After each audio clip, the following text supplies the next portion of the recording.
बिस्मिल्लाहिर्रहमानिर्रहीम। अस्सलाम वालेकुम नाज़रीन, प्रोग्राम आप देख रहे हैं 7 से 8 सना हाशमी के साथ। मुझे उम्मीद है कि आप तमाम लोग खैर खैरियत से होंगे।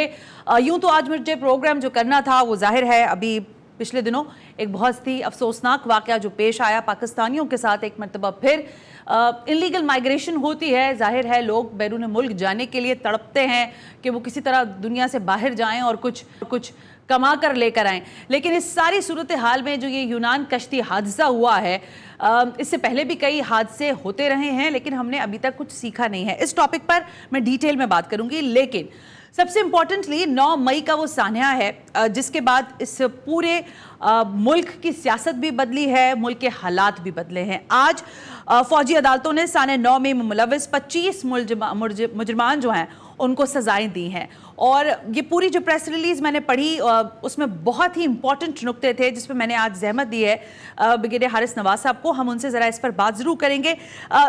असल बात जो मेन लाइन है वो ये है कि मुकम्मल इंसाफ उस वक्त होगा जब मास्टरमाइंड और मंसूबा साजों को भी सज़ा मिलेगी। ये वो 25 मुलजिमान या मुजरमान हैं जिन्होंने एक्सेप्ट किया है। मेरे पास ऑडियो नोट्स सभी लोग आप लोगों के पास भी आ गए होंगे सोशल मीडिया पर, लेकिन इस पर हमने ज़रूर बात करनी है और मैं कोशिश करूंगी कि ब्रिगेडियर हारिस नवाज हमें ड्यूरिंग द शो ज्वाइन करें, जैसे ही हम उनसे बात करें।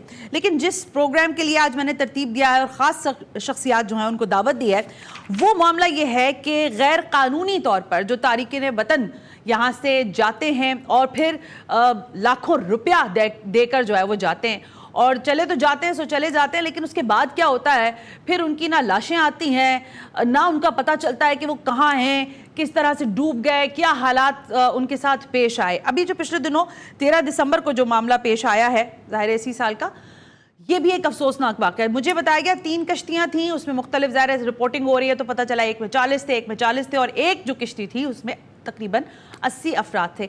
हमने कुछ डेटा आज़ाद ज़राए से हासिल किया है कि पिछले दिनों में यानी हालिया बरसों में कितने कश्ती के वाक़यात हुए हैं उलटने के। ज़रा टेम्पलेट चलाइएगा। फरवरी 2018 से शुरू करते हैं। फरवरी 2018 में यूरोप जाने के ख्वाहिशमंद 90 अफराद लीबिया के साहिल जवार पर जो है वो डूबकर मौत की नींद सो गए। मरने वालों में बेशतर अफराद पाकिस्तानी थे।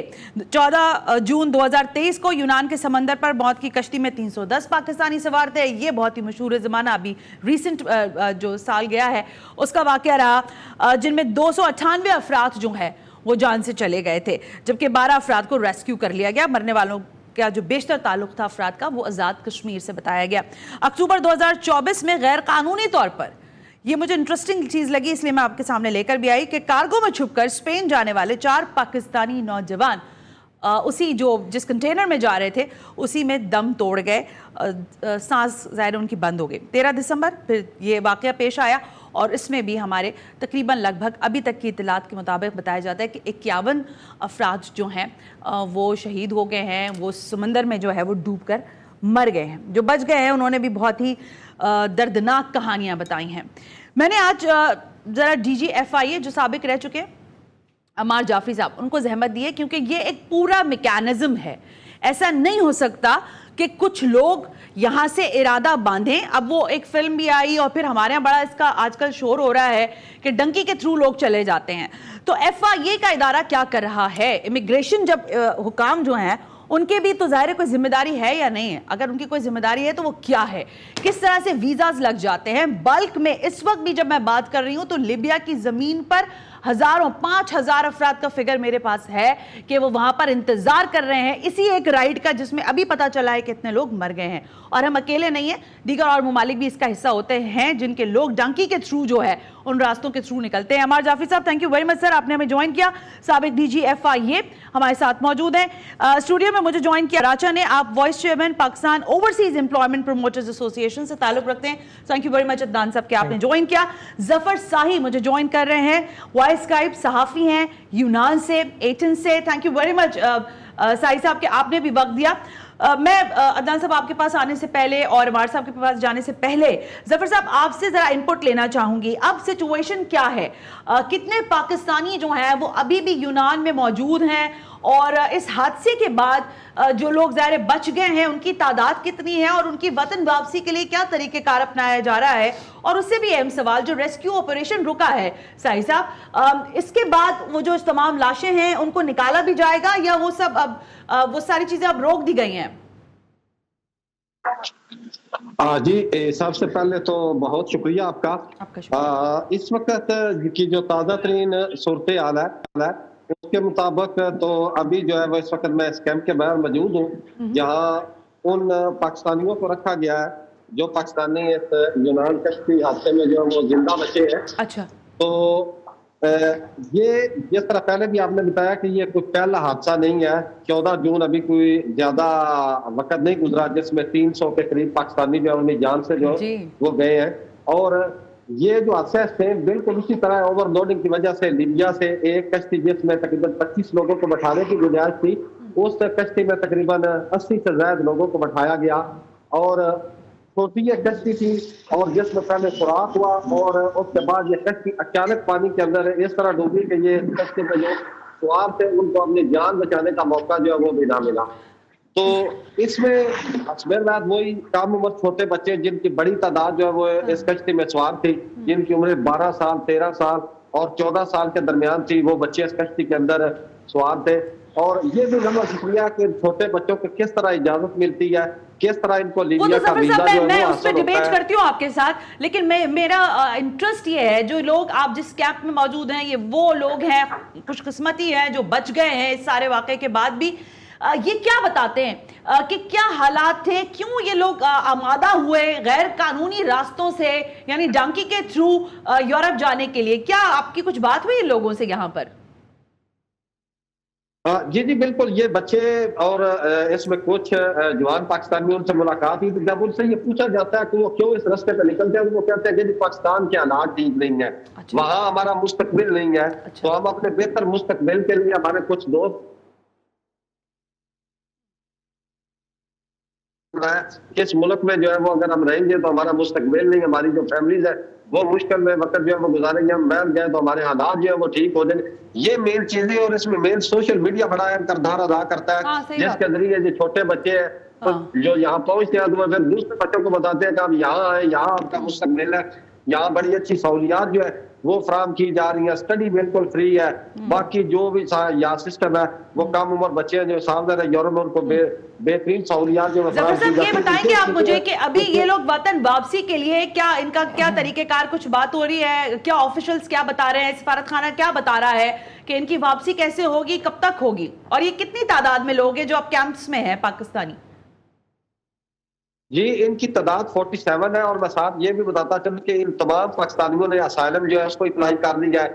इसका प्रोसेस जो अभी 70 दिन के अंदर जो इसका फैसला होगा कि इनको रखा जाएगा या इनको डिपोर्ट किया जाएगा, लेकिन ज्यादा चांसेस नहीं है क्योंकि अगर माजी में देखो तो माजी की तादाद में अभी मैं जिस कैंप के मौजूद हूँ 90 पाकिस्तानी आज अभी 1 घंटा पहले जहाँ उनको ट्रांसफर किया गया, ये भी मीडिया से गैर कानूनी तरीके से इधर पहुंचे है। तो ये असाइलम है, इसमें जो काम होगा 70 दिन के अंदर इसका फैसला होगा। उसके बाद यहाँ की जो हुकूमत है जो फैसला करेगी कि इनको असाइलम देनी है या इनको पाकिस्तान डिपोर्ट किया जाएगा। लेकिन ये इसके लिए भी मजीद जो है तकरीबन 2.5 महीने का वक्त जो है वो उसका इंतजार करना पड़ेगा, जिसके बाद पता चलेगा कि इन पाकिस्तानियों के साथ क्या सलूक जो है वो होगा। अच्छा जफर साहब, मैं आपकी तरफ दोबारा आती हूँ। अमर जाफरी साहब, आप हमें सुन सकते हैं?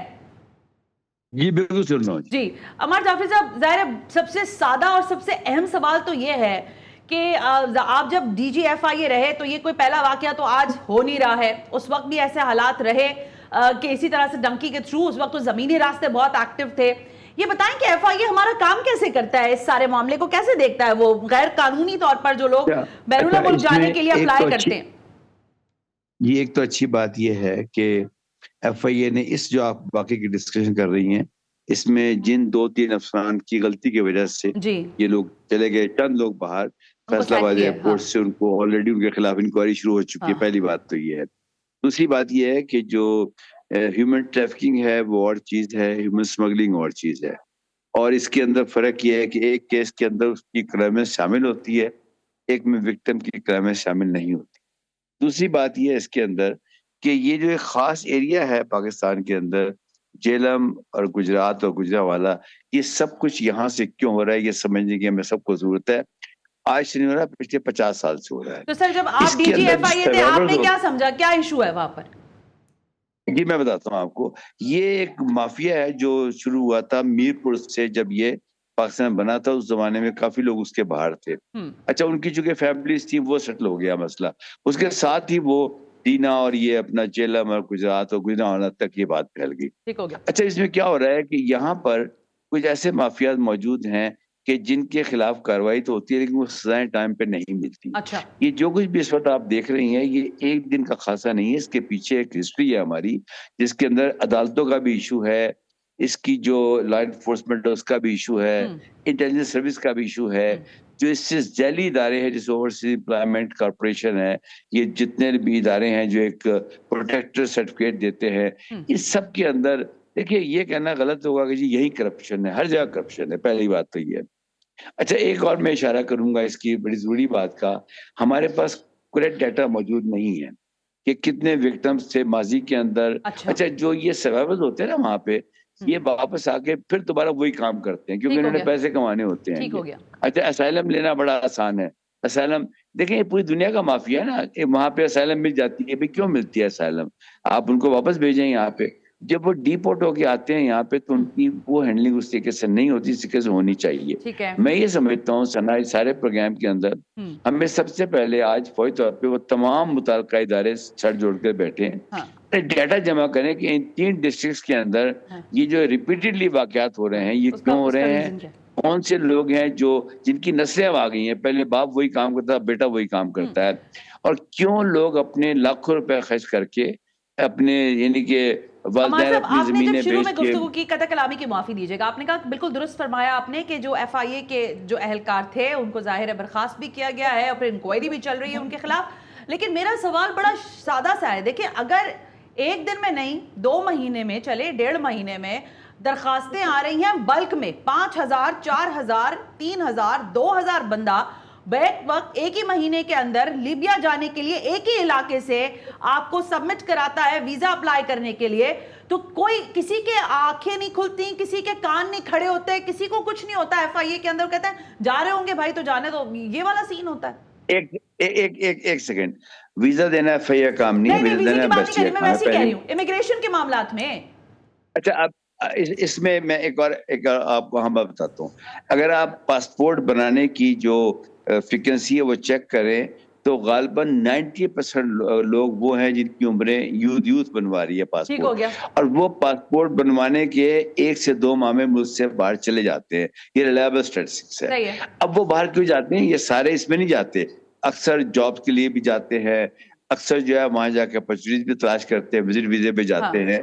वो सब ठीक है, वो अपनी जगह, उससे फायदा ही है फॉरेन एक्सचेंज को। लेकिन यहाँ पे जो हमारे बच्चों की जान को खतरा है, आपको पता है इस लेटेस्ट वाकये में कुछ छोटे बच्चे ही मरे हैं, आपने देखा होगा। मेरा सवाल ये है कि जब आप लोगों का इदारा, मेरा सवाल इन्वेस्टिगेशन से रिलेटेड है, मेरा सवाल इस बात से रिलेटेड है कि जब लोग अप्लाई करते हैं बाहर जाने के लिए, इमिग्रेशन के लिए, FIA उस पर काम करती है या नहीं करती है, उसको अंदाजा होता है या नहीं होता, चेक एंड बैलेंस कैसे करते हैं? आपको पता है आज आप कह रहे हैं 70 साल का मामला है, आज नहीं है। अगर दीनापुर के अंदर, मीरपुर के अंदर, जेहलम के अंदर, गुजरात के अंदर, ओकाड़ा के अंदर, सियालकोट के अंदर से लोग निकल रहे हैं, इसका मकसद है पॉकेट आइडेंटिफाई है, लेकिन फिर भी आंखें नहीं खुली हैं अभी तक।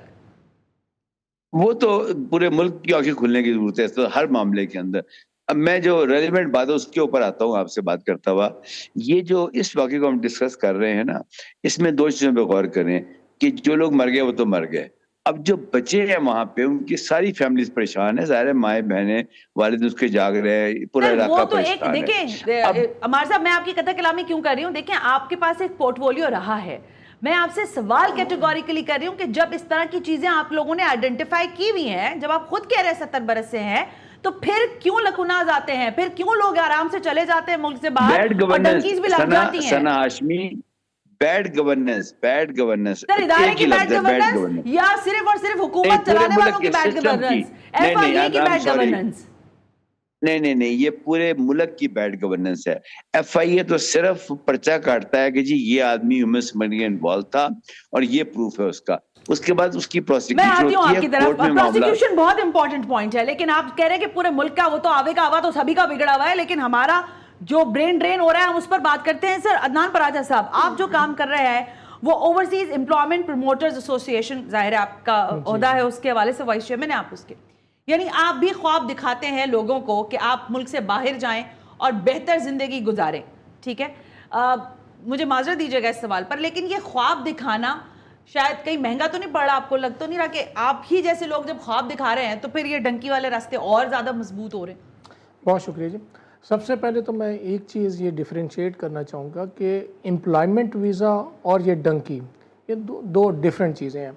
हम as a overseas employment promoters अपने B2B जाके बाहर के ममालिक के साथ कंपनीज़ में विज़िट करके वहाँ से डिमांड जनरेट करते हैं और वहाँ से फिर वहाँ के चैम्बर फॉरेन अफेयर और हमारे कंसर्न जो पाकिस्तान के एम्बेसी या कॉन्सुलेट होते हैं वहाँ से डॉक्यूमेंट टेस्ट करवा के पाकिस्तान लेके आते हैं और पाकिस्तान से प्रोटेक्टरेट ऑफिस से हम परमिशन लेके उसको एडवर्टाइज करके हम हायरिंग करते हैं और वीज़ा का प्रोसेस होता है और तब वीज़ा इशू होता है। वो या तो वो वहाँ से ई वीज़ा इशू होता है या फिर यहाँ से कॉन्सुलेट्स के थ्रू होता है। ठीक हो गया। देखिए डंकी वाला सिस्टम इलीगल वे से जो जाना वो दैट इज़ अनदर सिनेरियो। हम सिर्फ एम्प्लॉयमेंट वीज़ा का काम करते हैं और हमारी मेन मार्केट जो चंक है हमारा गल्फ स्टेट्स है। हमारा यूरोपियन साइड हमारा काफ़ी अरसे से हम शोर मचा रहे हैं कि यूरोप की साइड को खोला जाए, MOU से बाहर निकला जाए। अच्छा, मुझे एक ब्रेक लेने का कहा जा रहा है, मैं आती हूँ फिर आप इसी से कंटिन्यू कीजिएगा। गल्फ का तो शुरू से ही हमें पता है कि इस तरह से यहाँ पे बताया जाता था कि विलायत जाना है, और विलायत जो है उस वक्त आपको पता है कि UAE के ज़्यादातर स्टेट्स के बारे में कहा जाता था, यूरोप भी लोग जाते थे। लेकिन आज के हालात में जब एक जानिब ओवरसीज एम्प्लॉयमेंट के हवाले से ये बात करें अदनान साहब, तो मैं आके ज़रूर ये सवाल करूंगी कि कहीं ना कहीं तो वो ब्लैक शीप्स मौजूद होती हैं जो कोई ना कोई अम्ब्रेला लेती हैं। ये डंकी वैसे तो नहीं चल रहा। FIA से भी यही सवाल है, फिर अदनान साहब से भी यही सवाल है कि अगर ये किसी अम्ब्रेला के नीचे आकर भी ये ब्लैक शीप्स काम कर रही हैं तो उसके लिए फिर क्या स्ट्रैटेजी प्लान की जा सकती है या इनके पास क्या प्लानिंग है? Right after this break.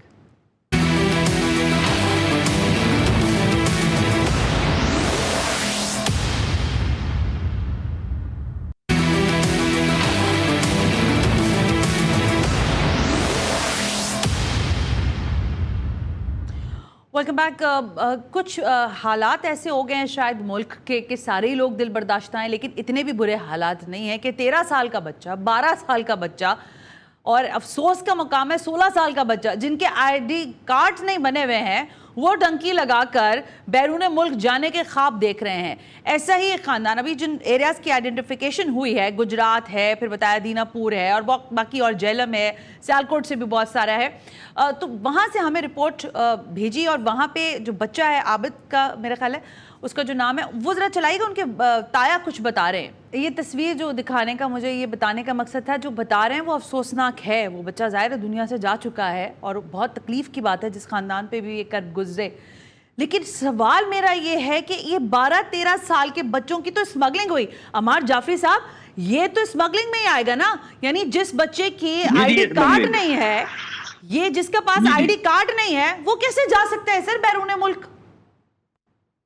सना, आपको याद होगा आज से कुछ साल पहले ये छोटे बच्चे जाते थे कैमल जॉन्किस के लिए ना, वहां पे क्या होता था? वहां पे ये होता था कि वो छोटे बच्चों को ऊँट पे बिठाते थे जब तक तो बच्चा मर नहीं जाता। अब उसकी माँ को पता है कि ये बच्चा कहाँ जा रहा है। मजे की बात ये है, उसके बाप को पता है, फिर भी वो बच्चों को भेजते थे। गालबन ये जो पैसों की जो हवस है हमारे माशरे के अंदर इतनी बढ़ चुकी है।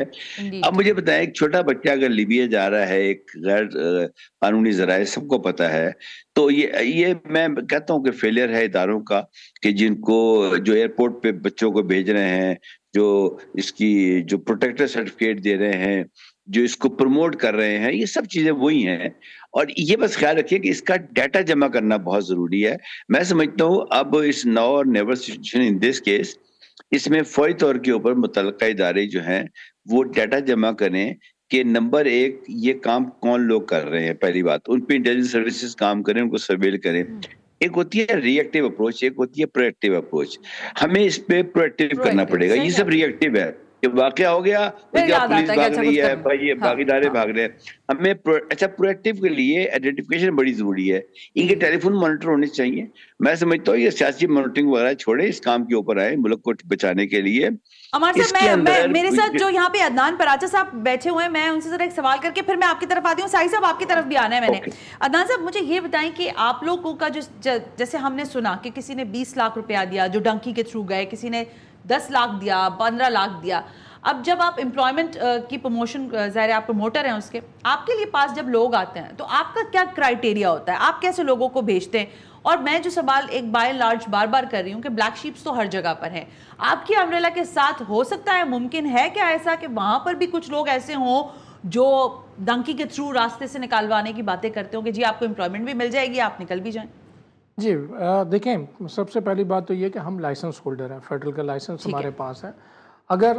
अगर आप समझते हैं या गवर्नमेंट ऑफ पाकिस्तान समझते हैं या हमारे इदारे समझते हैं कि हमारे अंदर भी ब्लैक शीप्स हैं, कहीं पे भी हो सकते हैं, तो उसके खिलाफ क्रैक डाउन करें और क्रैक डाउन करें, उसको कड़ी से कड़ी सजा दें ताकि आइंदा आने वाले वक्त में इस तरह के वाक़यात ना हो सकें।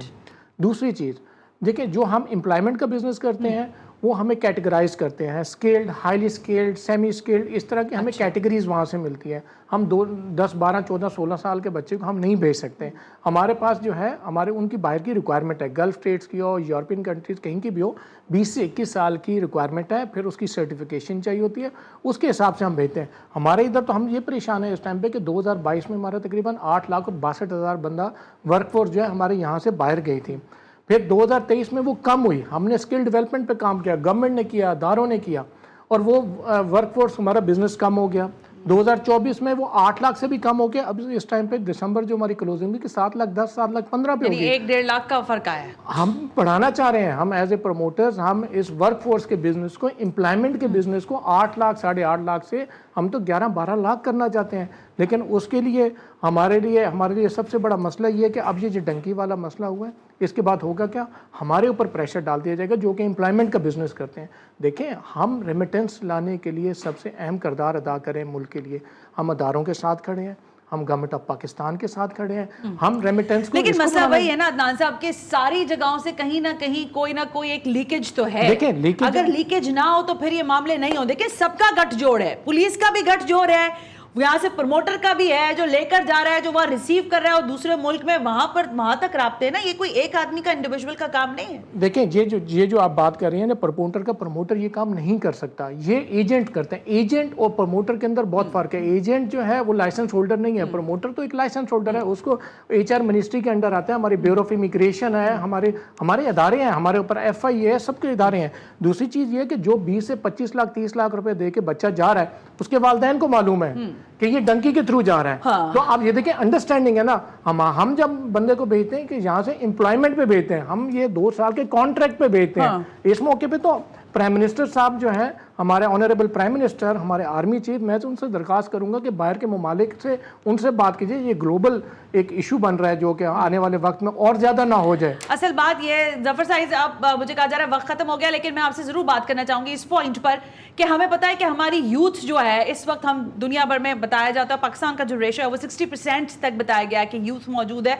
और अभी अदनान साहब कुछ डाटा मेरे साथ शेयर कर रहे थे कि किन किन ममालिक में आपके लोगों की जरूरत है। कौन कौन से ममालिक बताए थे आपने मुझे? जी देखिए, गल्फ स्टेट्स में तो हर जगह पर है, और इस टाइम पे जो सर्वे के मुताबिक है, आपके यूरोपियन कंट्री में 10 से 12 लाख वर्कफोर्स की रिक्वायरमेंट है, जो कि जिसमें आप ये देखें कि आपका पोलैंड है, बल्गारिया है, बोस्निया है, क्रोएशिया है, ग्रीस है, हंगरी है, आपका लिथुआनिया है, सर्बिया है, पुर्तगाल है। ये बहुत सारी कंट्रीज हैं जिनको 10 से 12 लाख वर्कफोर्स की रिक्वायरमेंट है। अच्छा, जफर साहब ये बताएं मुझे कि क्या आपकी जाहिर, जब आप वहां पर इस कैंप में मौजूद हैं और आपने लोगों से बात भी की होगी, ये जो ग्लोरिफिकेशन है, ये जो ग्लोरीफाई किया जाता है कि एम्प्लॉयमेंट मिलेगी, नौकरियां मिलेंगी, यहां पर आने के बाद क्या इनकी नौकरियों के हवाले से जो बात है, ये नहीं चाह समझते कि वतन वापस लौटेंगे तो ज्यादा बेहतर काम कर सकेंगे, रादर कि ये किसी दूसरे मुल्क में बैठकर मजदूरी करें?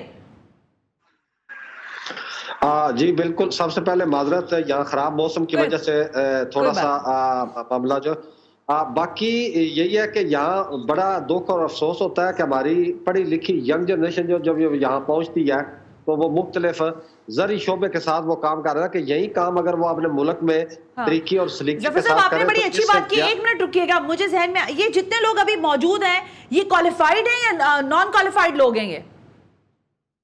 ये तो इसमें तो मैं जिस तरह मैंने पहले भी बताया कि इसमें तो तकरीबन आधे से ज्यादा कम उम्र बच्चे हैं जिनकी उम्र ही जो है वो अभी पूरी नहीं है, 12 से 13 और 14 साल के दरमियान। इसका मकसद है कि ये स्मगलिंग का केस है। जफर साई साहब, मैं इस ज़ाहिर टॉपिक को कंटिन्यू करूंगी इंशाल्लाह आइंदा आने वाले दिनों में, और आपसे जरूर हम इनपुट लेते रहेंगे। Well, thank you very much, आज के लिए बहुत शुक्रिया जफर साई, अदनान पराचा, अमार जाफरी, बहुत बहुत शुक्रिया कि आप लोग।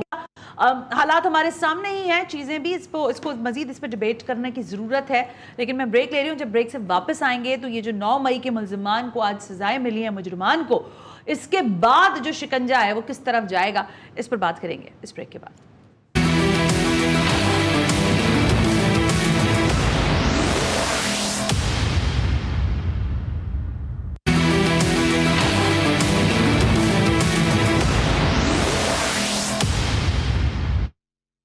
वेलकम बैक नाज़रीन। हमने कहा था कि आज ज़ाहिर है इस अहम तरीन मामले पर बात करना बहुत ज़रूरी है।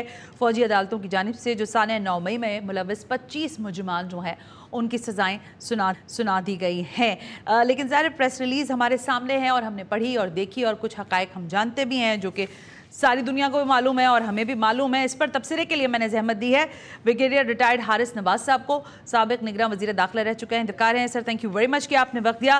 ब्रिगेडियर साहब, सवाल बहुत सादा और अहम है कि इन हालात में जो कि बहुत सारी चीज़ें सर्कमस्टांसेस क्लियर भी हैं, उसमें इस खबर का आना आपको क्या लगता है कि इसके मज़ीद क्या दूररस्त नताइज आपको दिखाई दे रहे हैं? देखिए, एक तो सना बात यह कि ये लोग जो थे, ये एक तो यकीन करें कि मिलिट्री कोर्ट्स का ट्रायल बहुत फ्री होता है और उसमें फेयर भी होता है और उसमें तमाम इंसाफ के तकाजे पूरे होते हैं, तमाम जो उसको सहूलत है वो दी जाती है।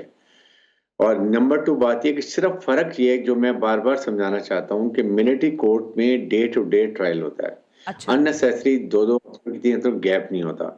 और उसकी भी बड़ी वजह देखें, एक जो एंटी टेररिस्ट कोर्ट्स हैं या स्पेशल सिविलियन कोर्ट्स हैं, उनमें एक एक जज के पास 20-20, 25-25, 30 केसेस होते हैं इस तरह के ना। वो एक केस सुनता है, उसके बाद 2 महीने का गैप करता है, दूसरे केस सुनता है।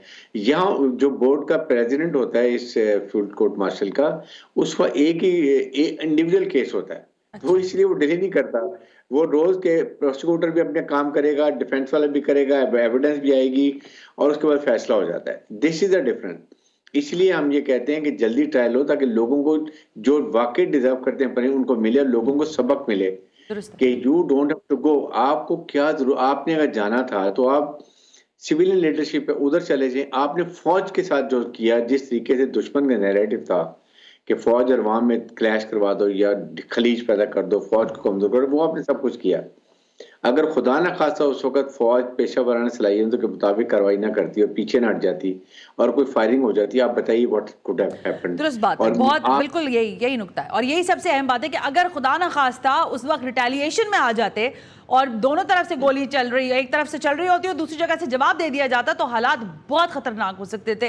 ब्रिगेडियर साहब, अब सवाल मेरा जरा मुनफरिद ये है कि जब इस प्रेस रिलीज के 3 हिस्से हैं, ज़ाहिर है जिसमें मुजरिमान की सजाएं भी हैं और फिर ये कि रियासत ने किस तरह उस पर एक्शन लिया, वो सब है, लेकिन अहम तरीन नुकता क्या आप समझते हैं कि जो इसमें कहा गया है प्रेस रिलीज में, मास्टरमाइंड और मंसूबा साजों को जब तक सजा नहीं मिलेगी ये पूरा प्रोसेस जो है वो मुकम्मल नहीं होगा। अब ये मास्टरमाइंड कौन लोग हैं, क्या इनकी सजाएं आप समझते हैं कि अब वो सामने बिलखुसूस जैसे नाम लिया जाता है कुछ शख्सियात का, क्या उनके भी आप समझ रहे हैं कि रैपिड उनका भी जस्टिस सामने आना होगा या आना चाहिए? देखें, एक तो सना ये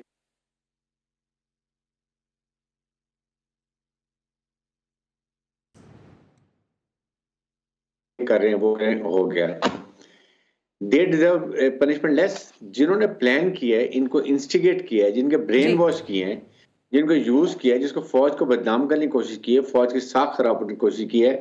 निशानी हैदर जो हमारे शहदा थे, उनकी यादगारों को नुकसान पहुंचाया, एम आलम के जहाज को नुकसान पहुंचाया, जिसकी एयर अकेडमी दुनिया में उसको पढ़ाया जाता है उनकी बातों को। आप मुझे ये बताइए कि उनको क्या सजा नहीं मिलनी चाहिए? तो अब next stage, I am sure कि ये सारी एविडेंस कलेक्ट हो गई होगी। ये जो इन्होंने स्टेटमेंट दिए हैं अपने अपने प्रोविंस के, अगर लेट से पंजाब लीडरशिप है और वो पंजाब में कुछ लोगों ने जो जिन लीडर ने उनको कहा है सिगरेट, उनकी सारी एविडेंस है, इन्होंने भी स्टेटमेंट दी होगी, तो it is going to be all prosecution evidence available now. Likewise Peshawar में जो उनके खिलाफ होगी, जो आपके दूसरे सिंध में है उनके खिलाफ, तो इसलिए जो जिस लोगों ने ये किया, जिन्होंने प्लान किया, जिन्होंने एग्जीक्यूट किया, जिन्होंने अबेटमेंट की, जिन्होंने ब्रेन वॉश किया, now they have to be punished. और आई एम श्योर कि ये और प्रोसीजर ट्रायल का सबका एक ही होता है, कोई डिफरेंस नहीं है। The only thing is speedy trial. हाँ, लेकिन ब्रिगेडियर साहब, ज़ाहिर जब हम ये बात कर रहे हैं ना, तो एक जानिब हमें कुछ सियासी हालात पर भी नज़र रखनी पड़ेगी। एक जानिब उसी जमात के लोगों के साथ हुकूमत मुज़ाकरात की टेबल पर भी आ गई है, और मेरा अपना तज्ज़िया क्या सवाल यही है मेरे नज़दीक शायद अहम, कि वो उस लीडरशिप यानी उस तहरीक के जो उस पार्टी के बानी चेयरमैन हैं, उनकी आज़ादी के हवाले से बात होगी, बाकी दीगर शख्सियात के रिलीफ की बात होगी। आप समझते हैं कि जहाँ एक जानिब ये मिलिट्री ट्रायल्स के फैसले आ रहे हैं, दूसरी जानिब मुज़ाकरात चल रहे हैं, तीसरी जानिब उस शख्सियत की रिहाई की बात हो रही है, ये साइमल्टेनियसली सारी चीजें एक साथ चलेंगी? देखें, एक तो बात है कि पीटीआई ने बहुत लेट किया। कब से हुकूमत कहती है मुज़ाकरात करें, आप कह रहे हैं हम मुज़ाकरात करने हैं। नंबर 2, अभी भी जब आप मुज़ाकरात के लिए अगर बैठते हैं, ये तो वो हैं जिनके कोर्ट में केस चल रहे हैं, ये तो ज़ाहिर इनकी तो कोई माफ़ी नहीं हो सकती। लेकिन जो लोग अभी पकड़े हुए हैं 24 नवंबर के 26 नवंबर के इंसिडेंट के अंदर, अगर उनमें किसी के माइनर केसेस हैं और उनको अगर हुकूमत और बैठ के मुज़ाकरात करती है, उनके ऊपर कोई इतना शवाहत भी नहीं है, तो उनको रिलीज बिल जस्टिस कर सकते हैं। लेकिन उसमें भी जो ज्यादा सीरियस होंगे उनके खिलाफ जाहिर है कि जिनके केसेस हो गए हैं, they will have to go and face the court. तो इस तरह के माहौल बन सकता है। लेकिन जाहिर है कि हुकूमत को भी अभी भी जो केसेस चल रहे हैं सजाएं मिले, ठीक है, लेकिन आपको स्टेप लें, बैठ के मुज़ाकरात करें, फाइंड अ सोल्यूशन, ताकि इस वक्त मुल्क को वाकई चाहिए कि आप कोई हल निकालें। और उसका बेस्ट तरीका ये कि आपके बानी पीटीए को भी समझ आनी चाहिए कि उनको अभी तरीका ये कि आपके केस हैं, आप उसको, आपके लॉयर्स हैं, आप वहाँ से रेमेडी लें। रेमेडी लेने के बाद आप अपना नेक्स्ट अमल बनाएं जमहूरी तरीका। आप बाई इलेक्शन कर लें, असम्बली में आ जाएं, ऑपोजिशन लीडर बन जाएं, एंड देन 1-2 साल पूरा करें। आप अपनी